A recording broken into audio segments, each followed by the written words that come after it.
Hola, buenos días. Mi nombre es Gina Paola Cruz. Soy estudiante de quinto semestre del programa de Derecho de la Fundación Universitaria Popayán. El día de hoy voy a hacer referencia a la sentencia AC 6068 del 2016 de la Corporación Corte Suprema de Justicia, Sala de Casación Civil. El magistrado ponente Harold Wilson Quirós Monsalvo. El tipo de proceso que genera la demanda es un proceso ordinario. Los hechos ocurrieron de la siguiente manera. Paula Andrea Monroy Orrego, una joven dedicada al modelaje en el área de la fotografía, la cual por vanidad o por querer mejorar aún más su parte física y sobre todo porque su trabajo así se lo exigía, se sometió a una intervención quirúrgica de abdomen, pero lastimosamente el resultado de la cirugía no fueron los esperados por la modelo, debido a que sufrió quemaduras en su piel, las cuales se generaron cicatrices en la parte de su abdomen y espalda, cicatrices que fueron imposibles de borrar. Dentro de los hechos relevantes tenemos Paula Andrea Monroy Orrego, una joven dedicada al modelaje en el área de la fotografía. La joven modelo decide someterse a una intervención quirúrgica llamada lipodistrofia en abdomen y que la grasa que se le extrajera fuera inyectada en sus glúteos mediante el procedimiento denominado hipotrofia glútea moderada. La cirugía fue practicada por el doctor Hernando Larios Beleño en la Clínica de Cirugía Plástica de la Rúa S.A. En la cirugía le generaron una quemadura de grandes proporciones, las cuales le ocasionaron graves secuelas en su abdomen y espalda. Pasados 2 meses y en vista de que las quemaduras no mejoraban, la joven Paula acude a consulta con el doctor Hernando, el cual, mirando la gravedad del asunto, decide remitirla a la clínica Cliniespad. Ahí le hablan de un tratamiento para mejorar la apariencia, pero le dejan claro que era imposible borrar la cicatriz. En septiembre del 2009, la modelo visita otra clínica en la ciudad de Bogotá llamada Rada Casad Medicina Estética, en donde desafortunadamente le dan el mismo diagnóstico y le ofrecen un costoso tratamiento. Debido a las marcas imborrables en su piel, como consecuencia de la intervención quirúrgica a la que fue sometida la joven, da por terminada su carrera profesional como modelo de fotografía. De acuerdo a los hechos anteriormente mencionados, es que la joven modelo Paula Andrea Monroy Orrego convocó a proceso ordinario al doctor Hernando Larios Beleños y la Clínica de Cirugía Plástica de la Rúa S.A. Con el fin de que se declaren civilmente responsables por los daños que le causaron con el procedimiento de la cirugía plástica a la que fue sometida y que como consecuencia se le reconozcan los perjuicios por daño emergente consolidado, daño emergente futuro, lucro cesante y perjuicios extrapatrimoniales. Agrega la demandante que era obligación de los enjuiciados garantizar el éxito de la cirugía, velar por su integridad física y estética antes, durante y después de la intervención, y que fue algo que incumplieron por cuanto pasados varios días, cuando se le retiró la faja que fue colocada en la clínica, pudo constatar que en la cirugía le generaron una quemadura de grandes proporciones y las cuales no fueron tratadas por el médico tratante, lo que ocasionó graves secuelas definitivas en su abdomen y espalda. Al contestar la demanda, la clínica se opuso a las pretensiones, alegando como excepción de mérito la inexistencia de la obligación demandada, fundada en que las secuelas de la autora se debieron a los riesgos propios de cualquier procedimiento y a la personal capacidad de cicatrización de la demandante. El médico Hernando Larios guardó silencio.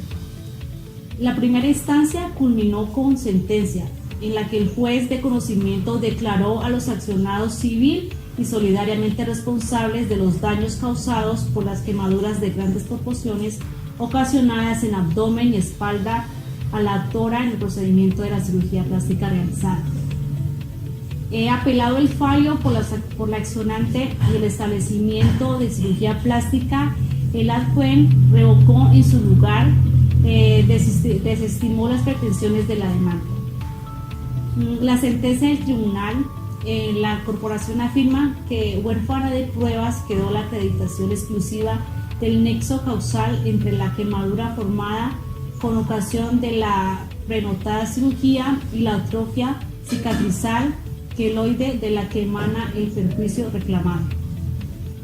La médica cirujana con estudios en estética Mariana Milena Montoya Díaz, de quien afirma que la demandante estaba tomando unas pastas que se llaman isotetrinoína, droga que puede inferir en el proceso de cicatrización, y ella las estaba tomando autoformuladas indiscriminadamente antes de la cirugía, como anti-envejecimiento, porque ni siquiera tenía nódulo psíquico, que es la indicación para que el consumo de este medicamento. Además de la deformidad queloidea, pudo haber obedecido a un medio externo como la faja muy apretada o por alergia al lácteos, lo que sumado con el antecedente familiar de formación de queloides y el consumo de isotretinoína ocasionan una úlcera, una quemadura, pero ya posterior al haber finalizado el proceso quirúrgico. Se detiene igualmente en la pericia rendida por el cirujano Felipe Mesa Betancourt, quien se refiere al influjo del medicamento mencionado. Explica que dicho fármaco se encuentra indicado para el tratamiento sistemático de formas graves de acné, previniendo la dermabrasión en pacientes tratados con Roacutan durante un periodo de 5 a 6 meses después del tratamiento por el riesgo de cicatrización hipertrófica en áreas atípicas. Al anterior, el sentenciador suma el consentimiento informado y autorización para la anestesia firmado por la paciente, en la que se le puso de presente la necesidad de informar sobre el consumo de cualquier medicamento, lo cual lo omitió. De otra parte, el tribunal vuelve sobre la declaración de la doctora Mariana Milena Montoya para resaltar que la demandante asistió a su consultorio acompañado de su mamá, en quien observó tremendo queloide, el cual lo tiene por antecedente familiar, y el antecedente familiar puede interferir directamente en el proceso de cicatrización. Prosigue con la declaración de Mabel Amparo Rego de Monroy, madre de la paciente, quien afirmó que su hija se había practicado otra cirugía estética con excelentes resultados y jamás había padecido cicatriz similar. Dicho que el sentenciador enfrenta con otras pruebas que en su opinión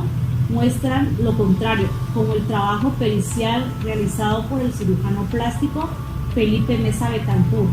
quien se refiere a una cicatriz queloidea en el pubis y otras antiestéticas en las mamas, además de haber puesto de presente la dificultad de establecer si la cirugía constituyó la causa única y eficiente del daño atribuido a los accionados. En suma, estima el juzgador Adcuen que la cicatriz puede ser el resultado de la predisposición medicamentosa previa a la cirugía quirúrgica. La demanda de casación, examinado desde el punto de vista formal, los dos cargos erigidos contra la sentencia antes resumida deben ser inadmitidos por fuerza de las consideraciones que siguen previo el resumen de los mismos. En el primer cargo, en este se acusa la sentencia por la vía directa. En la modalidad de apreciación errónea de las pruebas, indica que si bien es cierto que entre la accionada y el médico no existió un contrato escrito que determinara las obligaciones surgidas, ello no significa que la obligación de las partes no fuera resultado, pues de acuerdo con las confesiones vertidas por los enjuiciados en la historia clínica, la prueba testimonial y la pericial, la cirugía a la que fue sometida la gestora del juicio fue una lipoescultura, liposinyección, cirugía estética que como tal, según las voces de la jurisprudencia civil, incluso la citada por el señor juez Adcuen, genera una obligación de resultado. La corporación no dio por probado que la apariencia física de la demandante fue afectada gravemente luego de la intervención quirúrgica ni que la historia clínica de la paciente en Clinis SPAD indica que el 14 de agosto del 2008 presentaba lesiones en la piel que le quedaron luego de una lipo. Además que al haber determinado que la obligación médica era de medio y no de resultado, el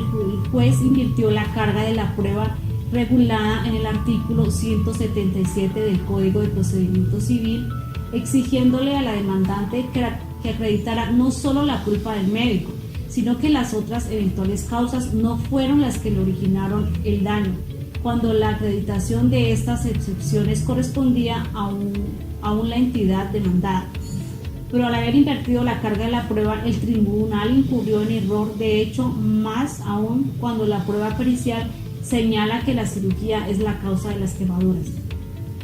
Le reprocha a la autoridad judicial no haber concluido que el médico demandado, en el consentimiento informado, no requirió a la demandante por problemas genéticos por el uso o consumo de medicamentos como el isofase. No dejó constancia de los problemas de cicatrización de la madre, del consumo de medicamentos de alto riesgo y por último no indagó sobre estos aspectos al actor. En este cargo se acusa la sentencia de violación por la vía directa en la modalidad de error de derecho por violación de una norma probatoria. El artículo 177 del Código de Procedimiento Civil, por cuanto la clínica codemandada habiendo acudido que las causas de las quemaduras fueron los antecedentes genéticos y el uso de medicamentos, sin embargo no probó ni menos que ellos fueran la causa exclusiva del daño padecido. Violó el tribunal el artículo 6 de la ley 446 de 1998, los artículos 2341 y siguientes del Código Civil por haber incurrido en la violación de una norma probatoria como es la contenida en el artículo 177 del Código de Procedimiento Civil, que impone como sanción ante la falta de contestación de la demanda que el juez aprecie dicho silencio como indicio grave y que contra el demandado, pues que a pesar de estar notificado, el médico no contestó la demanda y esto se omite por el juez. Como es sabido, la demanda con la cual se sustenta el recurso de casación debe acatar las exigencias prescritas por el artículo 374 del Código de Procedimiento Civil, correspondiéndole a la Corte, de acuerdo con lo previsto en el artículo 373, inciso tercero, calificar la suficiencia o incumplimiento de estos requisitos sin calificar el mérito de los embates. Si de la causal primera se trata, como lo es en este caso, es preciso que señalen las normas de derecho sustancial que el recurrente estime violadas. Esta disposición debe complementarse en este artículo 51 del decreto 2651 de 1991, convertido en legislación permanente por el precepto 162 de la ley 446 de 1998. En tanto dispone que sin perjuicio de los requisitos formales, cuando se invoque la infracción de normas de derecho sustancial. Por tanto, bien sea que se trate de violación directa o indirecta de normas sustanciales, aspecto un tanto confuso que exhiben los cargos en tanto se anuncian como enderezados por la vía directa, pero se despliegan por la indirecta a consecuencia de errores de hecho probatorios. Sea lo uno o sea lo otro, se reitera las normas enunciadas o escogidas como infringidas deben corresponder el núcleo central de la controversia. Más precisamente debe el censor citar al menos una que sea o haya debido constituir la base esencial del fallo del sentenciador, por corresponder a la relación o a la situación jurídica debatida en el juicio, desplegando además la demostración de esa infracción puntualmente en el preciso punto del que discrepa. Con ello, por supuesto, no quiere significarse que la Corte exija el concepto de la violación, sino que como parte de la exposición de los fundamentos de cada acusación se desarrolla el aspecto nuclear de la causal primera, que no es propiamente la demostración de las falencias probatorias achacadas al ad quem, cosa que por supuesto debe cumplir también si de violación indirecta se trata, sino la incidencia de esas equivocaciones en la infracción normativa. En sentido, ha dicho la Corporación, cuando una sentencia se impugna en casación al amparo de la causal primera por error de hecho o de derecho en el análisis de las pruebas, el recurrente no debe limitarse a la demostración del yerro, porque si se repara